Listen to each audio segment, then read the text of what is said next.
Hello, everybody, and welcome to another great episode of My EdTech Life. Thank you so much for joining me on this wonderful day.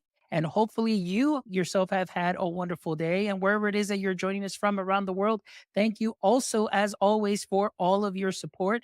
We appreciate all the likes, the shares, the follows. Thank you so much for just being part of My EdTech Life. Today is a special day because today is show 300. That's right. Today is our 300th episode of My EdTech Life.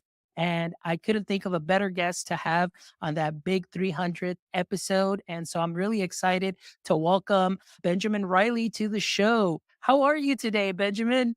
I'm doing great. Thanks for having me. It's an honor and a privilege to be here for episode 300. Thank you so much. So, before we jump into the heart of the matter, for all our audience members that are tuning in and may not be familiar with your work just yet, can you give us a little brief introduction and what your context is within the education space? Sure. And I'll try to make it brief because it has been a bit unusual because I didn't plan on being in education with my career. But in April of this year, 2024, I launched a new venture called Cognitive Resonance. And the tagline, the goal of Cognitive Resonance is to help people understand human cognition and generative AI and to sort of use those two things side by side, hopefully in ways that allow people to understand how both of those things operate our minds and this new tool, this new set of tools that's entered all of our lives. So that's just happened in April. I spent basically the previous decade founding and being the first executive director of a national nonprofit organization in the United States called Deans for Impact. And the work of Deans for Impact was to help improve the way we prepare people to become classroom teachers. And the contribution that I'm proudest of that I made in that effort was to try to bring insights from cognitive science and the science of how our minds work into the teacher preparation process. So, in some ways, I see cognitive resonance, my new venture, as building off and, in some sense, expanding the template that really started in that work. Prior to that, I actually worked for a quote unquote venture philanthropy organization that supported ed tech entrepreneurs and other innovation in education. And then prior to that, I was actually deputy attorney general for the state of California working on education policy matters. So I've had a lot of different vantage points. The vantage point I've never had, and this is important to acknowledge, is that I've never been a classroom teacher. And because of that, I have always been very conscientious about saying that like my professional identity is an advocate. I'm an advocate for education. I'm an advocate for great teaching. I'm an advocate for improving learning with students and improving the lives of people affected by the education system, which is, everyone. So that's sort of how I see myself and have tried to position myself in the space. That's great. I mean, just it's so great to hear, just like you mentioned, the different vantage points that you've had along your career and being able to see education in different phases and maybe just even also having that overarching view from the top down also as well.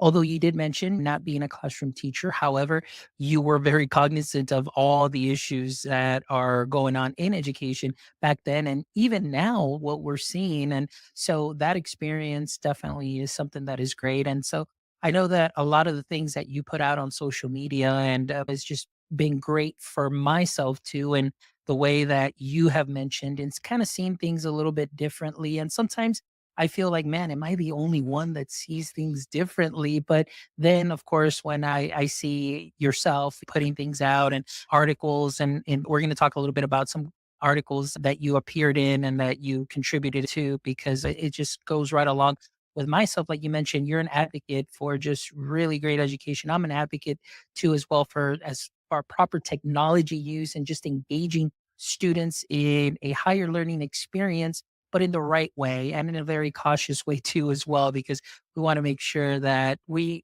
as teachers sometimes tend to lead the students with the tech. And sometimes I'm like, why don't we try having the students lead with the tech too as well? Because sometimes I feel like we may just want to use something because it's the next big thing, but maybe that's not the best tool for that particular student or group of students. And sometimes just asking them like, hey, does this work for you? Like maybe just taking a little bit of time and just seeing if that learning experience works out great for them. If not, just let's adapt that and let's overcome that and see how we can work together.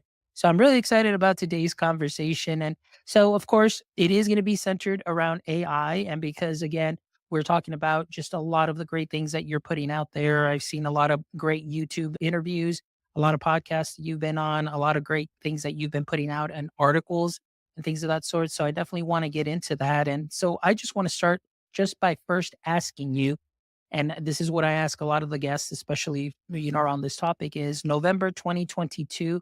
What were your initial thoughts, and what has changed from then till now? Yeah, great question. I was stunned. I was stunned when I first made use of, I think it probably was ChatGPT 3 at that point, or 3.5. I had been paying attention in the loosest of ways, if I'm being honest, to what was actually being called deep learning. And I was aware dimly that there were developments happening with this quote unquote deep learning.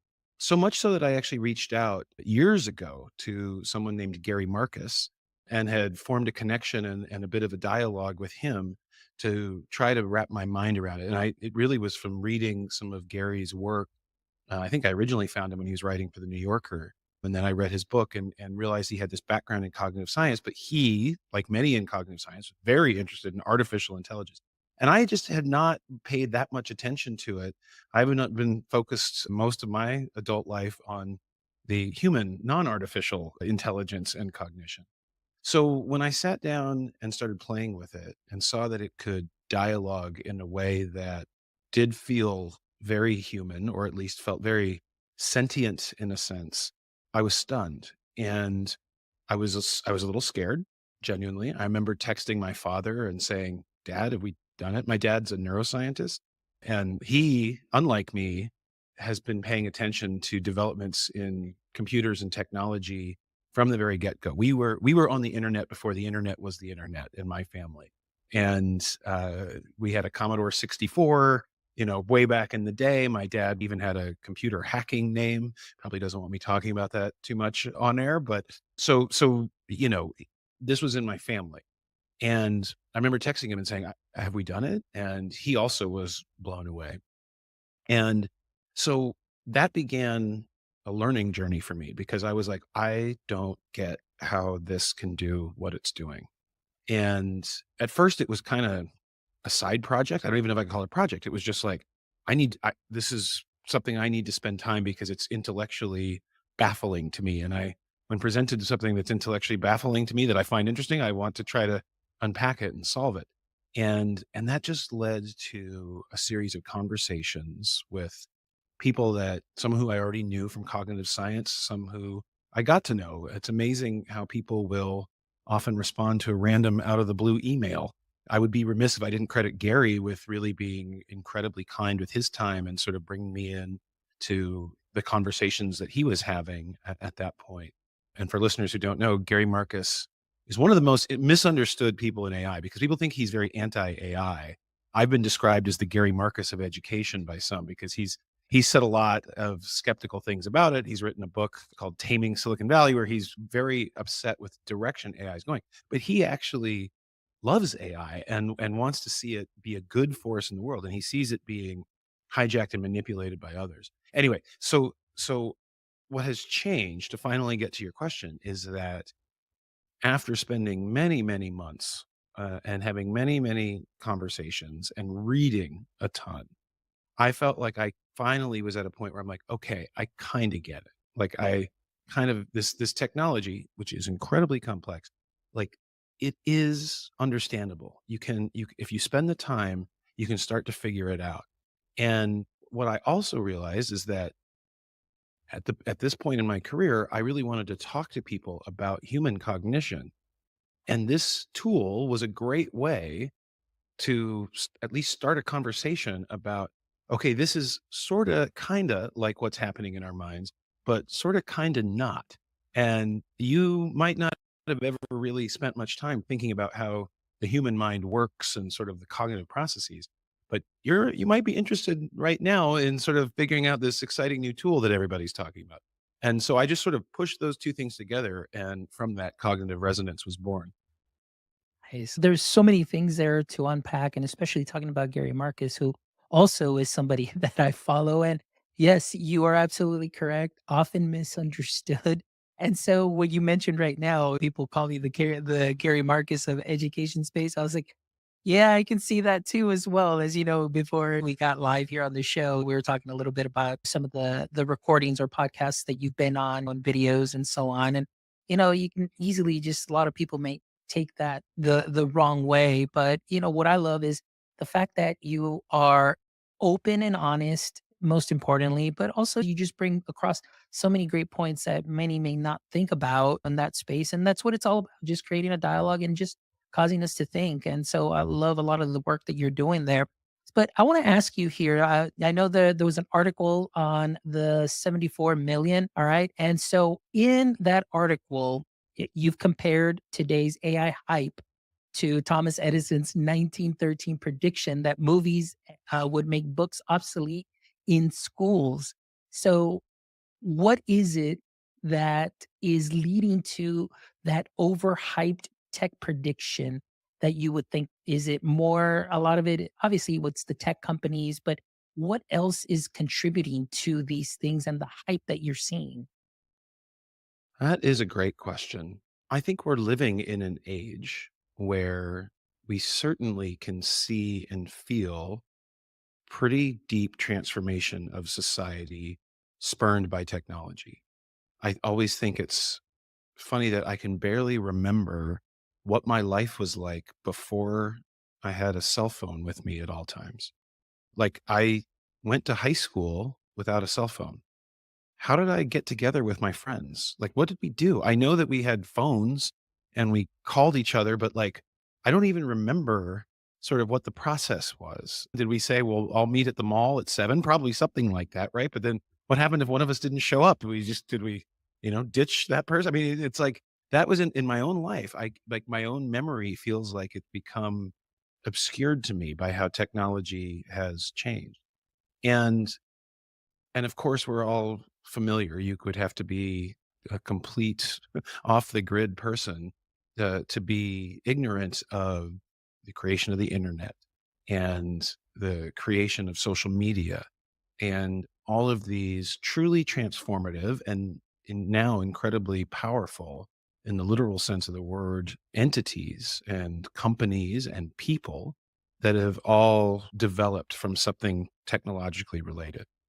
And if I was putting on my most optimistic glass half full view of that when it comes to education technology, the thought would be, well, if it's led to positive developments in these other realms of life, then why not education? Surely education is not some unique sphere of humanity that should be walled off from all of these other technological benefits that these tools are bestowing upon us. Now, probably anyone's listening, we can tell that I have some questions just on the story that's told about technology generally and whether it's been this unambiguous positive. I think and point out that one of the things that I'm finding deeply ironic and troubling in this moment is states and school districts and schools and countries are rapidly taking action to ban smartphones from school.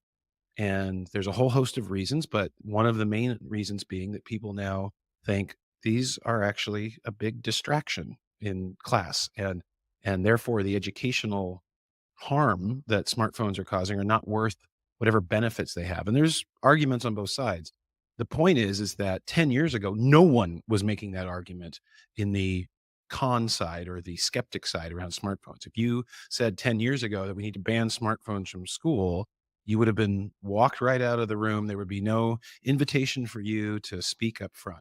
So I see that happening with AI today in a very similar way. And that's just in the recent 10 years. You mentioned Thomas Edison. Audrey Waters has written a wonderful book about the history of BF Skinner making teaching machines and sort of this effort to create technology that has really been going on for over a century. I mean, it is a long run, if not longer, vision of bringing these tools in. So I think it might just be for as long as human beings are tool makers, and I think we always will be, we will seek out tools to address what we perceive as uh, problems or challenges that the tools might help us.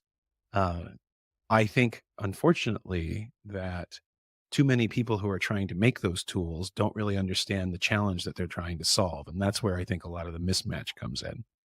There you go. And that's an excellent segue into the next question that I want to ask that, like I said, I did my research and going through your Substack and doing a lot of reading there. You have on your Substack, Cognitive Resonance, you have one of your writings or your articles. It says AI is not doomed to fail in education. But here you mentioned, it says here, you said that AI automates cognition and reduces the need to think. And given that learning requires effortful thinking, how do you respond to companies that are marketing AI as a learning enhancement tool? Well, I respond by trying to push back on it. I mean, part of the challenge here, right, is we're talking about AI, and that can mean a lot of things.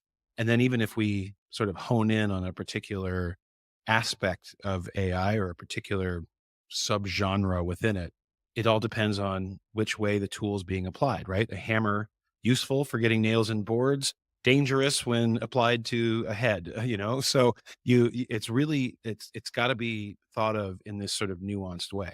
But that said, there is no doubt that there is a massive push going on from very powerful and prominent people in education to have AI chatbots using sort of large language model technology, the fundamental thing that drives things like ChatGPT, to use that tool to tutor children. That to me is an extraordinarily bad idea, and I have very loudly pushed back on that for a number of reasons.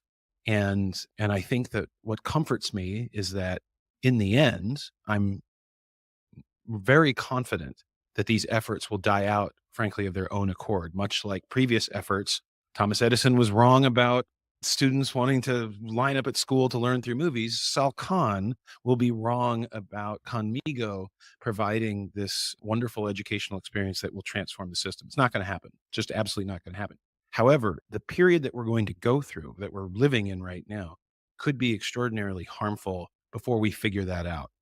And I'm particularly worried about the fact that you will have a cohort of students who are going through our system right now whose early educational experience was profoundly affected by the pandemic and did not have the same sort of socialization and classical school experience that I think we want for most of our kids. And then right on top of that, we've now layered in this tool of cognitive automation and said, well, we're not quite sure whether you should be using it or not. Good luck. And many students will use it. Many students are using it. OpenAI has said that the majority of its users of ChatGPT are students. And so I don't think it's any mystery as to why. It solves a very particular pain point from the perspective of the student, which is, I can do the effortful thinking. That's hard. Or this thing can like produce the output that simulates my effortful thinking. That's easy. I'll do that thing. And they are doing that thing.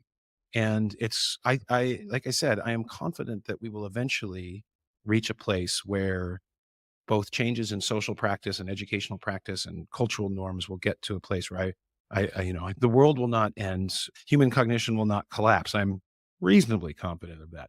But this period, we need to fight the fight to make sure that the damage to those who are living through it, particularly I'm thinking of these students, doesn't leave them in a place that they've been deprived of the education that they were entitled to.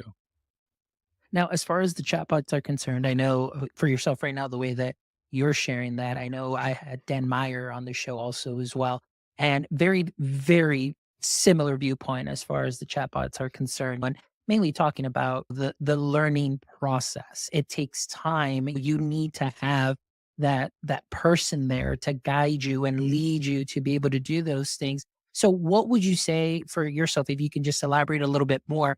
What is it that something like Khanmigo is really lacking as opposed to, something, or what would you need to see to be say like, hey, maybe this is something that's viable? What would need to happen there? Yeah, it's a great question. And Dan and I have been fighting versions of this fight for a long time. He and I talk all the time. Well, I don't know all the time. There's a lot of alignment between what we're saying, although we take slightly different vantage points. I mean, far more overlap than differences. And I think one of the points that I make quite loudly about this is that from a cognitive science perspective, one of the things that makes humans unique is our ability to develop what they would call a theory of mind.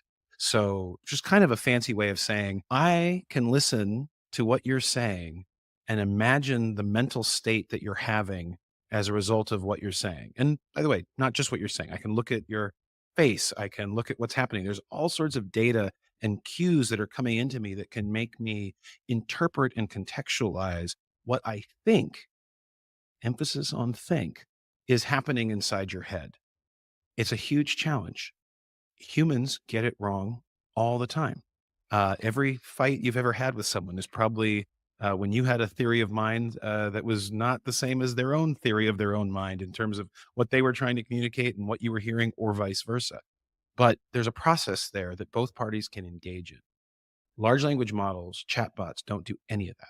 They can't do any of that. There is no mind on their side to be trying to interpret what's happening in the mind of their students. All they can do is take the data that you feed them and match it up to the data that they've been trained on and say, well, given that data that I've just been given, what does my training suggest that I say? Now, that's not useless. That's not useless. And if all you need is something to kind of tell you what the common answer to a question would be that's widely ensconced in digital data that's been made part of their training, it's okay. But man, the minute you start getting into places where there's unlikely to be any of that data, and by the way, that's a ton of what education is about, you're going to start seeing things go wrong and go wrong quickly. I've pointed out with Khanmigo, at least as it sits here today, it struggles with like basic algebra. Now, forget once you get to the areas of like, why is a student like when students have a misunderstanding of something, they usually have a reason for it. So, part of the task of a teacher is to try to figure out where is the misconception happening? What's the underlying knowledge or sentiment that's leading to the mistaken conclusion? And how do I work from that to build new knowledge? And also, how do I sort of harness what knowledge the student is demonstrating and validate that so that they are motivated to try to learn these new things? I think digital tools in general and large language models in particular are just a disaster at all that. Yeah. And you hit on a lot of great things there too as well, because one of the things that I'm not sure, I've had several people that work in AI. I've had, corpus linguists on here, and they'll tell you a simple definition of what a chatbot is, or a large language model does. But for some reason, people still find it very difficult to think that, oh, this is just really predicting the next word. Like, we talked about in doing my research, you mentioned stochastic parrot, which is something I know Emily Bender talks about, and I always reference her work too as well. And I love the way she says it's a synthetic text extruding machine Yeah. that really creates paper mache out of your input. And so the what my biggest fear is though is that many people take this to be truth. Like they take the response to be as gospel and that's it. Because ChatGPT told me that this is correct and this is what I'm going to do. One thing that I was really concerned about was a video that I saw yesterday with an educator stating, like, hey, here's how I used ChatGPT to create, reading, there were, I guess, little short readings for my students. And so all I had to do was type in my standard, and it had something to do with a historical character. And the first thing that went in my mind, I was like, do you go in and vet appropriately the output? Because whose history are you putting on there? Understanding that this has scraped the internet for all of that data.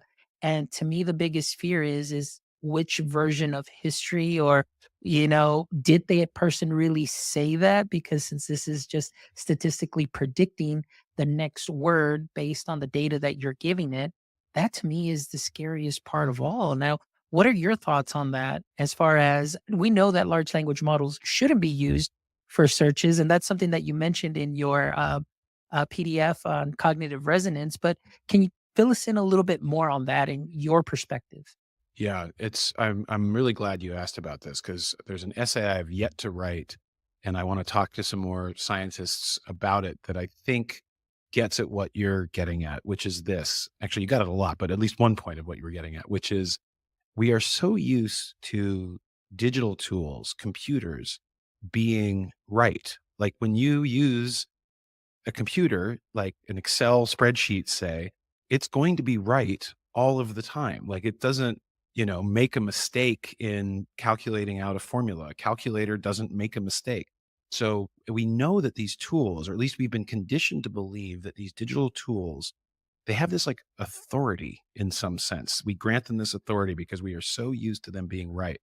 Now, all of a sudden, you have this new type of tool that seems like it's one of those old, digital tools in the fact that it's, words on a computer screen within software running, but it's probabilistic, not deterministic, which are the fancy words for like, we are using some sort of statistical guess, essentially, a probability versus when we do like a math problem and we know the logic of the math, the answer 2 plus 2 is always going to be 4. Like that's a deterministic sort of question.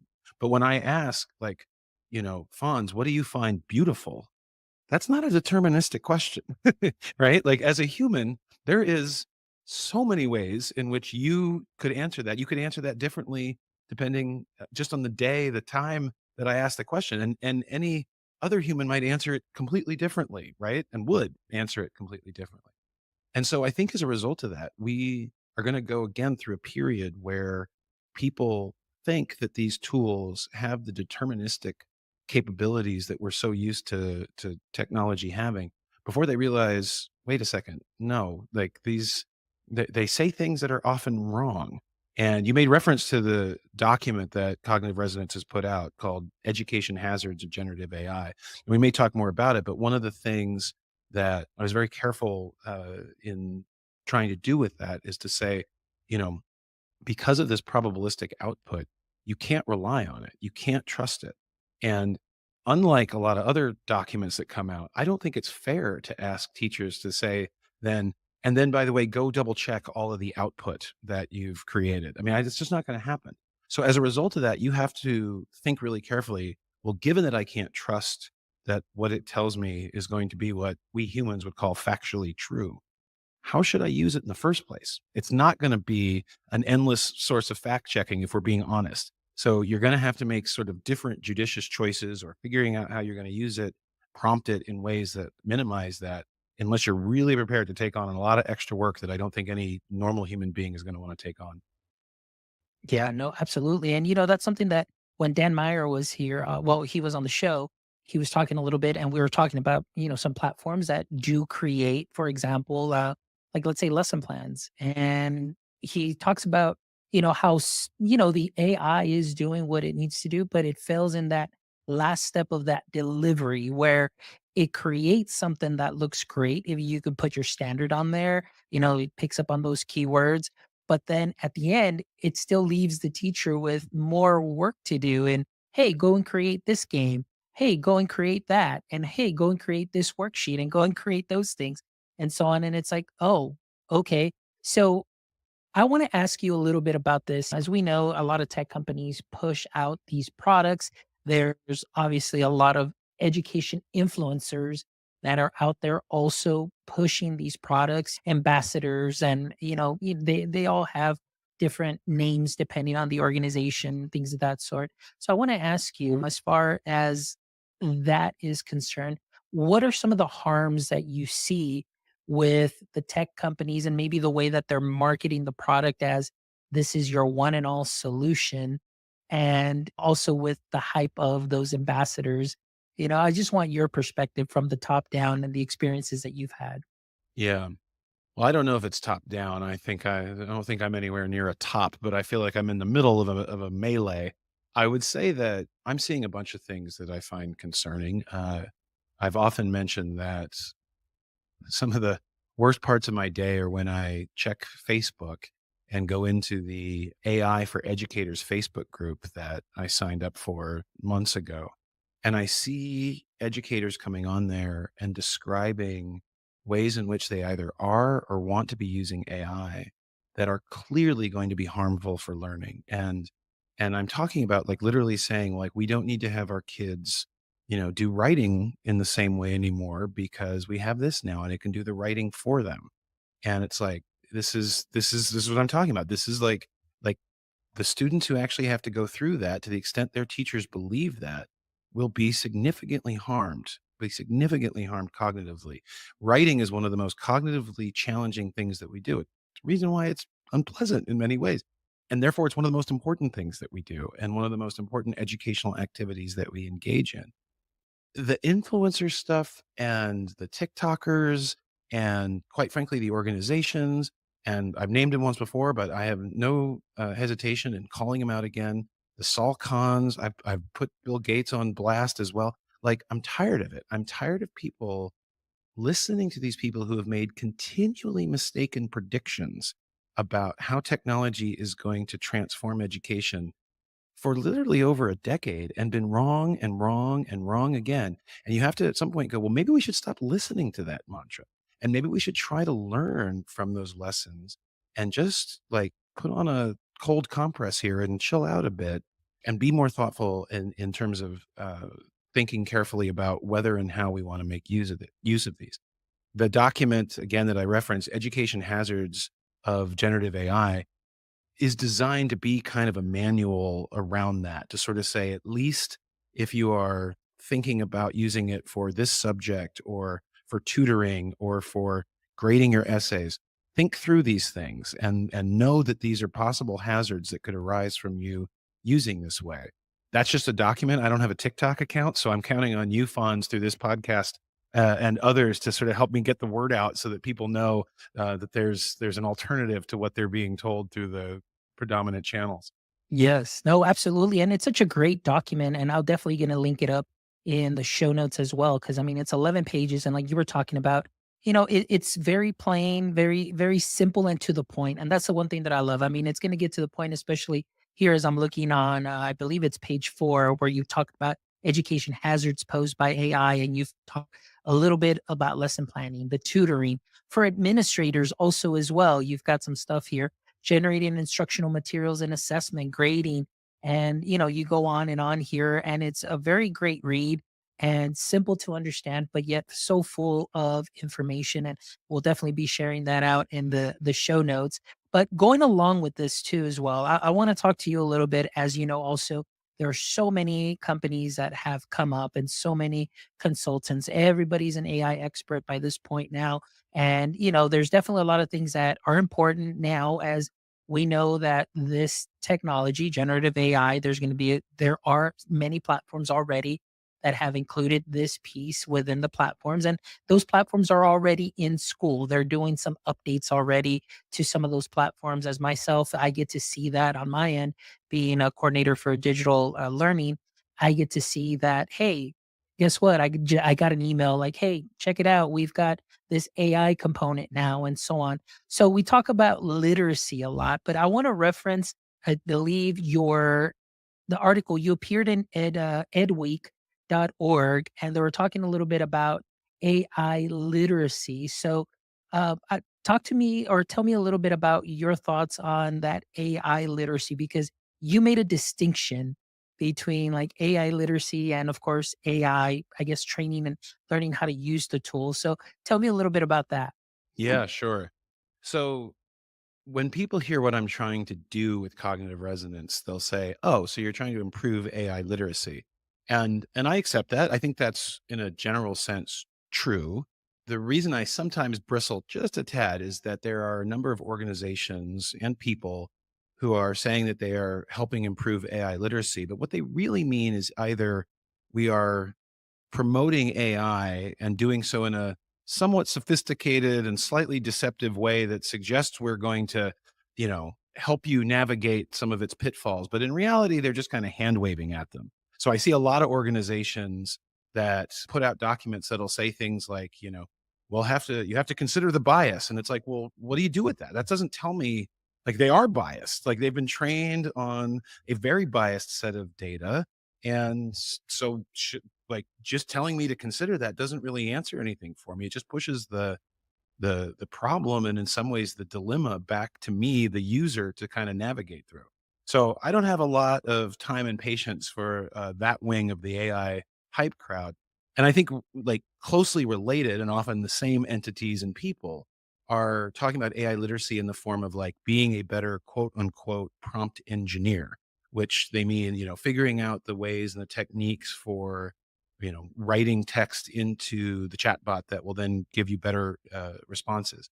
And that's okay. I mean, in some of the work that I do and the workshops that I lead, I do think you actually get better at that. But like what I'm trying to do and what I think real AI literacy entails is a deeper understanding of what's going on, under the hood of these machines, if you will, or in this software. So once you develop that basic mental model of how they do what they do, then it actually sort of leads to better prompting because now you sort of know, okay, I'm going to need to be specific about this and this and this in order for it to go access in its training data or be pointed towards its training data, the sort of likely response that I'm looking for, something in the vicinity of what I'm looking for. But then there's the deeper part, which, in some ways circles back to what I was first mentioning, which is that I'm not sure people really understand the biases that are imbued in these tools. I'm not sure people have really grappled with some of the really profound social implications from how this tool has been developed, how it's being promoted. I talk to teachers who I think are aware of it and are using it nonetheless, and I don't fault them. Everybody has to sort of, navigate this with what they're comfortable with. And, I make use of it too in my workshops. I mean, I'm certainly talking about and pointing to AI. I'm not rejecting it and shunning it as some would have us do. And I understand where they're coming from on that. But at the same time, like, I think some of the most powerful moments I've had working with people is to sort of show like what happens if you go on, say, one of the image generators and type low income school. You will see what our collective data imagines a low income school to look like. And you will see the color of the students that these tools will tell you are low income, is reflective of a low income school as far as our data is concerned. And then you think about, okay, A, why is that? And then B, what happens if we are starting to use these tools to perpetuate those images? And in the context of large language models, to perpetuate certain facts, I'll put air quotes around, that are out there in data, but might not actually be facts as we humans think of them as facts. A quick example that I often point to, because it's so predictable in some sense, is that a large number of people think that, we need to teach students to their learning style, audio, visual, kinesthetic. We've researched that. There's a ton of research to show that that's not true. But the amount of research showing that that's not true is dwarfed by the amount of commentary about it being true. And so if you go into Magic School, one of the apps, or, any of the other common large language models and ask it to, create a lesson that's segmented by learning style, it will 100% do that for you. Now, is that a good thing? Is that going to help matters? Is that actually going to make things worse? Are we suddenly, potentially creating a tool that's going to take ideas that we have, as best we can scientifically analyze, say, yeah, not a great investment of time or energy, and it's like, well, the tool doesn't care. That's not something that it has awareness of. So that's a long answer, and I'm not sure I wrapped it up with a bow there, but that gives you some sense of, some of what's animating my motivation. There you go. Yeah, that's great, and, it was very, very, well articulated for sure. But in going along with that too, and we talked a little bit about kinda thinking things through, and I know that it seems like right now if you're not using it, like, oh, you're falling behind, and it's almost like you're looked down upon. And I remember way back when episode 170, I had Dr. James Bauer on the show, and I know he talked about, people's fears, their feelings and so on, and that it's okay that people feel still a little bit reluctant to use it, but it just seems like, oh, if you're not using it, oh, like, like, what are you doing? Because uh, often the argument is the following. So I want to know what your thoughts on this. It's like, hey, what you're doing is going to hurt the future of our students in the workforce, and you're just keeping them unprepared or making them unprepared for the AI workforce that is to come. Now, how would you respond, or what would be your response to somebody that comes to you and tells you, like, hey, Benjamin, you're going too slow on this. Like, I have a fear that, you're not helping our cause to make our students be ready for the workforce that is coming. Yeah. So the first thing I'd say is that my co-author for the Education Hazards of Generative AI, Paul Bruno, who's an academic at the University of Illinois, Urbana-Champaign, he helped write the section of the paper, the section of the report where, at the very end, we sort of say, no one knows what the future is going to bring. So when you hear somebody say, we've got to do this because, this is what everyone's going to need to know how to do, you don't know that. You don't know that. So it's like that's number one, no one has a crystal ball. But number two, this is the thing that I find so ironic is that there is emerging evidence that suggests that, the people who are most likely to really get the benefits of this tool are the ones who have already cognitively succeeded in some sense, the one who are already very well educated and are therefore able to take their existing knowledge and combine it with the advantages that these tools have and the dimensions that they have, which are they do exist. I'm not claiming that they have no function whatsoever. They would not have caught on and be the subject of so much attention if not. But it's really those students who will benefit, not just students, people in life. And so then you've got sort of the potential concern that, you really are only helping those who have already succeeded and you're not really doing anything to help those who, if they don't build the knowledge in their head, not from what they can access out in the world, but in their head, then this tool will just remain sort of a, you know, uninteresting sideshow to them. The last thing I'd say too is that I do think it's important for anybody who's in education or the world who's may feel like, they're getting left behind, that we really like there's a conversation happening amongst highly active social media influencer types. And then there's the real world, quote unquote. And there's data, I think, that shows even now the penetration of this tool is somewhat limited amongst educators. Students got a lot of traction, but we talked about why that is and why it solves a very particular pain point for them. It's not clear that it's solving as many pain points for educators, certainly not writ large and at the speed that some had predicted early on that this was just going to, take over in every respects, which again, there's certainly no shortage of hype and efforts trying to make that the reality. So we have to push back and not let that can't be complacent in the face of that. So I try to maintain a little bit of my own sanity by remembering that Twitter is not real life. There you go. And you know what? That's very well put because social media for a lot of people, oh my gosh, like it's real life. Like this is what's going on. Like the hype is there, everybody's using it. And if you're the one teacher that's not using it, like too bad, so sad, you're missing out. But you're absolutely right. It just feels like we are in a bubble in the K-12 space. Now, even, going into the higher education too. We see Jason Gulia also talking about this a lot and just the way that even through social media, how these apps are selling to those college students and just saying, hey, just sit here, just have this record the lecture, and boom, there's your essay. And to me, it's just like, wow, and this is what's happening, and that's what we're seeing. And so I guess it's that scare of like, well, we got to prepare our students for this and so on and so forth. But it's okay. To me, I always tell people it's okay to say no and that you're not ready for this. Those feelings are valid. I'm not here to invalidate your feelings at all whatsoever because if you don't want to move along with this just yet, you're okay. If you're a wait and see person, that's fine, because, you're still a great teacher and you're still going to do what you need to do. And then maybe slowly you'll start kind of seeing and figuring things out like, hey, maybe there are some things that might be helpful, but I also need to be very cautious with this too as well, being that cautious advocate. So I want to ask, my last question here as we kind of start wrapping up. I know, again, we talked a little bit about how you've advocated for slowing AI implementation down a little bit. You have an article, Generative AI in Education, Another Mindless Mistake.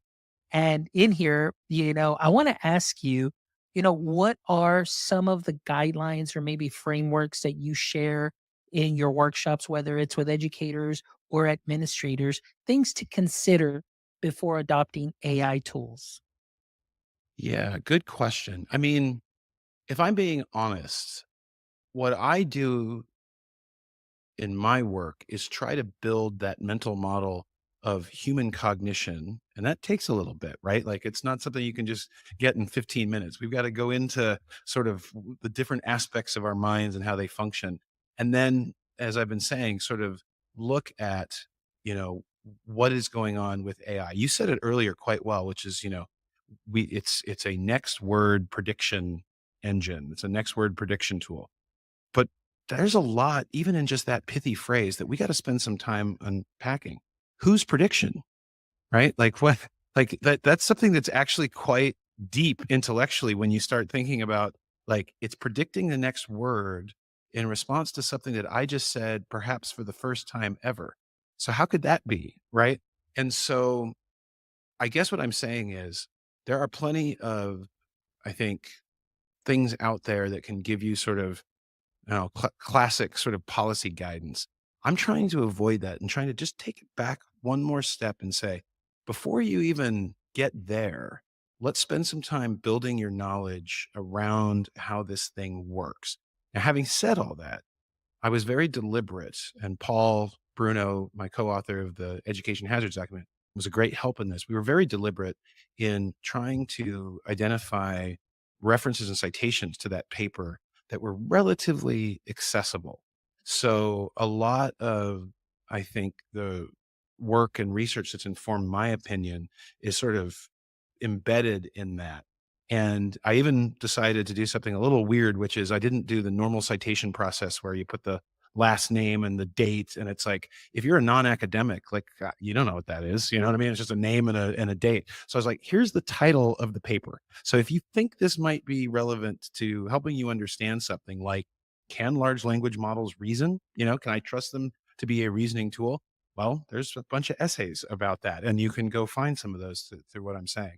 So I think that like it's really at fundamentally about approaching these as tools that are intelligible, if complicated, and committing to taking the time to understanding them to the point that you can feel satisfied that in whatever way you're choosing to use them or choosing to not use them, you've done that in an informed, not just because somebody on TikTok or somebody who had a platform or somebody who came to your PD session in your school district said you should do it. Think for yourself. Excellent. Very well put. Thank you so much, Benjamin. I really appreciate you spending a little bit of time with me today, just talking about this. As you know, I mean, it's something that is very near and dear to me, obviously, because it's part of my doctoral study research too, as well. But it's just a way also for me to connect with other like minded individuals to be able to go out there and just say, hey, although we may stand a little bit firm on some things, there is some overlap on certain other things and so on, but we just want to share also openly, what we see. And obviously sometimes we do feel outnumbered because there are many other people that may feel a little bit different, but it's okay. And I think today you just shared some wonderful aspects of your experience, what you've been able to write. And like I said, through cognitive resonance.net, we'll make sure that we link that to the show notes also as well. That way people can go ahead and download your paper, Education Hazards of Generative AI, which I promise you, it's definitely a great, great asset to your educator or administrator or anything tool belt, just to have as a form of reference that you can use and pull up at any given time. So really appreciate your time. Thank you so much. But before we wrap up, I always love to end the show with the last three questions. So Benjamin, I hope that you are ready. So here we go. Question number one. We know that every superhero has a pain point or an area of weakness. And we know that for Superman, that kryptonite, yeah, kind of weakened him a bit and it was a pain point. So I want to ask you, in the current state of education altogether, what would you say is your current edu kryptonite? Yeah, it's a good question. I think my ongoing kryptonite frustration enemy intellectual force that I'm opposing is the forces that are determined to try to to erode what makes human beings so special, which is our capacity to learn from one another and be social. And whether it's in the form of generative AI, personalized learning, teaching machines, other technologies, there is an ideology that is very much, I think, sometimes unthinkingly, uh, pulling us apart and eroding the ways in which we bond with one another. So I don't know if it's my kryptonite or what I'm just most concerned about, but it's certainly I would never say Superman, but if that view is on one side, I'm on the other pushing back as hard as I can. There you go. Great answer. Thank you so much, Benjamin. Question number two: who is one person that you'd love to trade places for a day, or with, I should say, for a day, and why? Yeah. So when you sent this question in advance, I have to admit, I went for my run today and I spun into this total like 30-minute, like, what does that mean? Does he mean I will like inhabit this person's knowledge and body and have all their experiences? Or will it just be me, but I have their role? And then I was like, you know what? Here's what I want. I want to know what it's like to go to space. And so I looked up who's in space right now. And there's a astronaut named Sunita Williams who's been up in space, I think, for over a year. And I think she's in the International Space Station circling above us right now.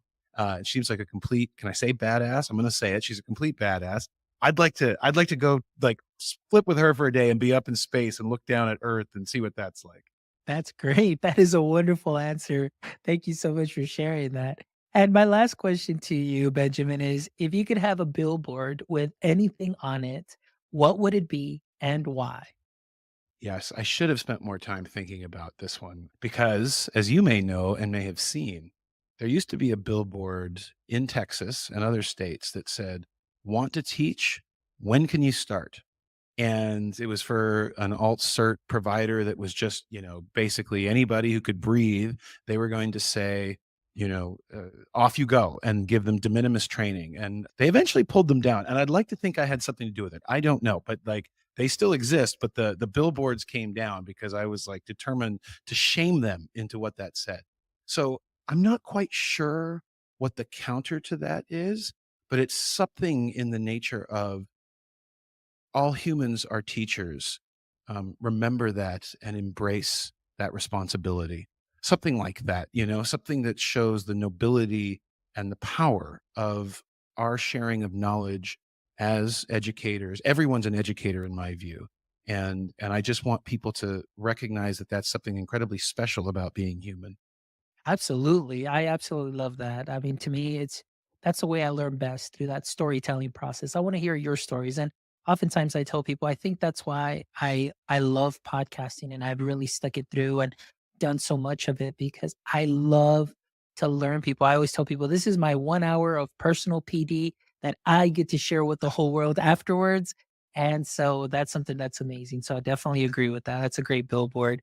Well, Benjamin, thank you so much. I really appreciate you taking the time to be here. And obviously, on this very special occasion, my 300th episode, it is wonderful to have you on as a guest and somebody, like I said, that I look up to and love the work that you're doing. And just, the conversation centered around everything that you put out and just it's great. So continue doing what you're doing, my friend. And it's so great to hear also that you're only 5 hours away. So at any given time, hey, I can contact you and be like, hey, well, let's meet up at Black's Barbecue.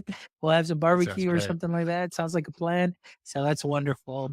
And for all our audience members, thank you as always for all of your support. It has been an amazing 4 years, and we just continually bring you some amazing shows. And it just doesn't stop here, guys. Well, I'm just so excited for all of the shows that are to come. As you know, we do what we do for you because we have a passion to help our education space continue to grow through these conversations and through amazing guests. So thank you as always for your support. And if you haven't done so yet, go visit our website at myedtech.life where you can check out this amazing episode and the other 299 episodes where you can go ahead and take some knowledge nuggets from and sprinkle them on to what you are already doing great. If you haven't followed us on social media yet, please make sure you follow us on all socials at My EdTech Life. And don't forget, jump over to our YouTube channel, give us a thumbs up, subscribe. That way you can always check out this amazing content and you can let all the algorithms push this content out to you and you can share it to all of your friends. So thank you as always for all of your support. And my friends, until next time, don't forget, stay techie.